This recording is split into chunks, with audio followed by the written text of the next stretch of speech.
People always ask me, Brendon, what do leaders actually do? You know, maybe you're leading a team, or you're in charge of a large organization, or you're just trying to even lead your own life. I mean, what is it that leaders actually do? Many of you know this was my graduate school work. In 2001, I wrote a book called The Student Leadership Guide, and I never had any clue that thing would blow up the way that it has. And this framework for leadership, it's called E6, is from that book, and it's been used at, I think, 40 of the top 100 schools in the world. Major corporations from around the world, major associations have called me in to speak on this topic because it's a great framework for leadership. It answers that question. What are the major practices of leadership that we must enact on a continual basis to be able to have the amount of influence and impact we desire in our work lives or in any role in which we're leading other people? So let's get right into it. The first E of these 6 E's is envision.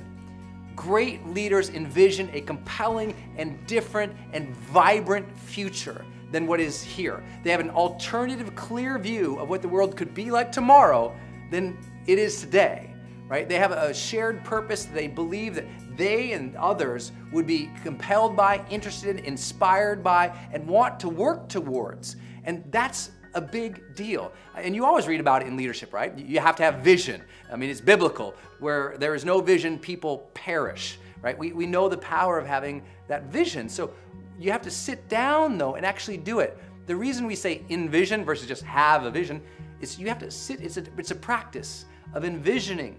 What should tomorrow look like for my team? What should tomorrow be like for my business, for my organization? What should tomorrow be like for my life? And not just tomorrow, a long-term mindset and view. The dream, right? That magnificent obsession, that bold desire, the moonshot goals and purposes and missions of life, the bigger picture. That's envisioning a different reality in the future than we experience today. And that's what everybody gets excited about in leadership. Where there's no vision, there's no leadership. Where there's no vision, people perish. So you have to envision. And I say that these are 6 practices of leadership and not 6 steps, because it's not like you do envisioning once and then you move on in the process.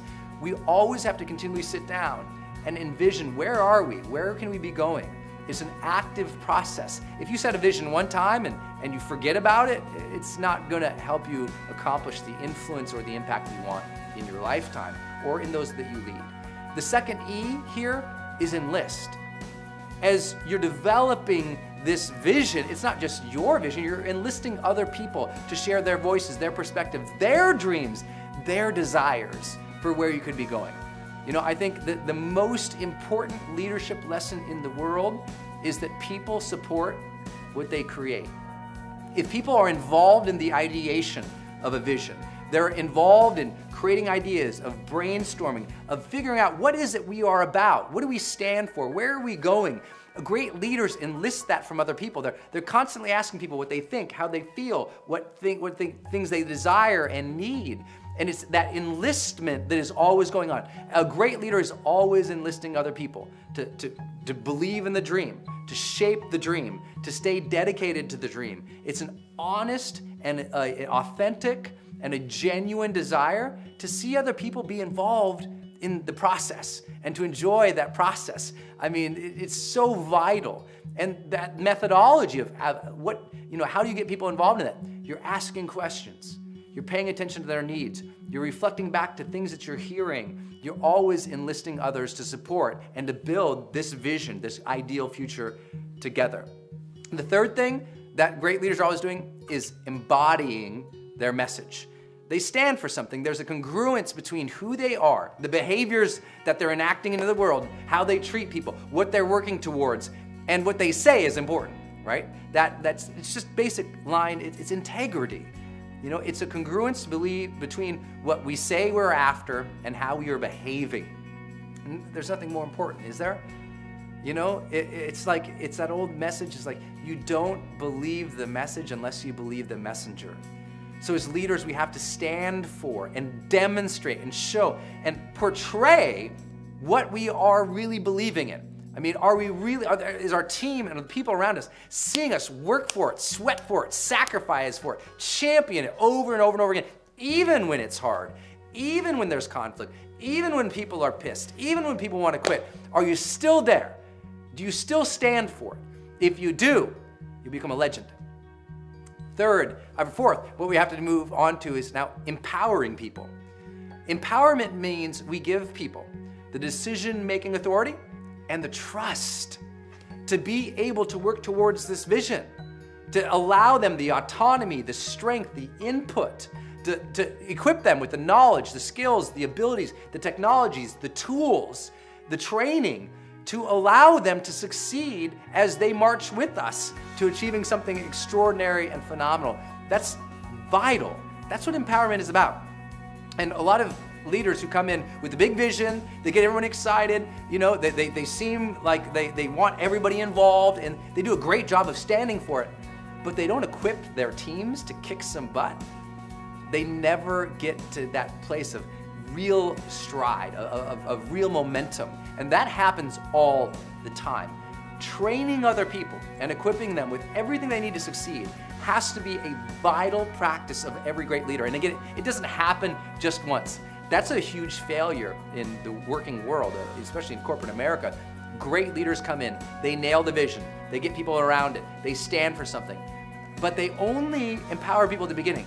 They give some training and then they just disappear.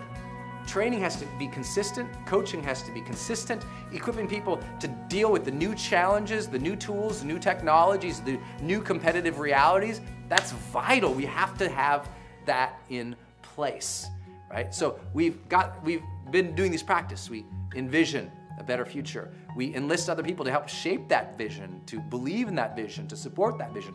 We stand for something by embodying our own message. We empower other people to be able to support and to be able to win. Then we have to evaluate.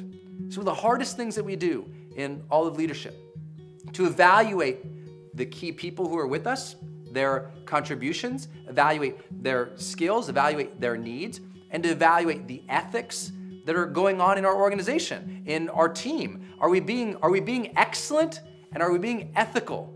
Is the questions that we're evaluating on, right? Are we being excellent and ethical as we are progressing? Which I guess would be the third question. Are we progressing? If not, why? Are we being ethical? If not, why? If our people are not being excellent, if not, why? These are the questions that we have to ask as this practice. And evaluation, it's like every day as a leader. You've got to keep your thumb on the pulse to see, hey, how are we doing? Are we alive? Are we moving forward? That evaluation also brings up the incredible challenge that we face as leaders, which is to give honest, direct, immediate, constructive feedback to those people who are trying to influence and lead. To our collaborators, to our friends, to our followers, whatever word that you use for them. I mean, it's vital. It's vital that we are paying attention and seeing when things are going off the rails, that we never check out. I mean, it's a consistent process of checking in and seeing how we're doing and paying attention to really evaluating the progress of our mission. And that final thing, that sixth thing, that thing that makes the magic, encourage. To encourage, to be the champion, to be the cheerleader, to be the person always motivating, inspiring, uplifting people, to never just have, a lot of leaders, they get their pet projects and they get excited about it and they disappear. No, man, you need to encourage on a continual basis. You need to light people up. You need to have it in your heart and in your soul, that desire to want to lift people up, to lift them up and to lift them off their butts, to get them excited about things, If you can't motivate them with your passion and your example, then what are we doing? You have to encourage people when this gets hard. When you're working towards a mission, it gets hard. Longer term, the more people involved, the bigger the organization, the bigger the vision, the bigger the dream, the longer the duration to accomplish it, the more struggle, the more challenge, the more conflict, the more discord, the more disappointment, the more frustration, the more doubt, the more delay. All those things happen. Leaders have to deal with them. And the way they have to deal with it is always being that encouraging voice. When the chips are down, when it looks most bleak, you're still that beam of light. And when it gets dark, when it gets challenging, when there's conflict and turmoil and turbulent seas, you're solid. You're somebody that they know they can go to because you're always going to turn a negative into a positive. You're always going to help them see the alternative view, the next step. You're going to champion people. You're going to champion the mission and the cause. That's leadership. That's the 6 E's of leadership. Envision, enlist, embody, empower, evaluate, and encourage. And I'll say what overlays all this is a philosophy about what we're doing, that it's important to us, that there's a purpose, there's a mission to it, that we feel that deeply within us is so powerful. And we honor, we respect, and we love those we work with. Last thought, I never use the word, I try to, maybe I use it in this video a little bit to give us context, but I try never to use the word follower. People aren't following you, they're actively engaged. They are collaborators. When you get people to collaborate with you in all areas of these 6 E's, you're building leaders, you're building collaborators within the organization, within the team, with those who you are serving, a magic happens. It's not just you, the leader, it's a group of us. We are a peer set of leaders. We are the movers and shakers who are shaping and making this mission happen every single day. We love to work together, we have fun, people are standing up. They now are helping come up with vision. They now are championing and cheering on, bringing in, enlisting other people. They now are doing they're standing for something. They're living that value and the truth. They now are empowering other people and championing the cause. They're your eyes and your ears evaluating how the organization, how the mission is going.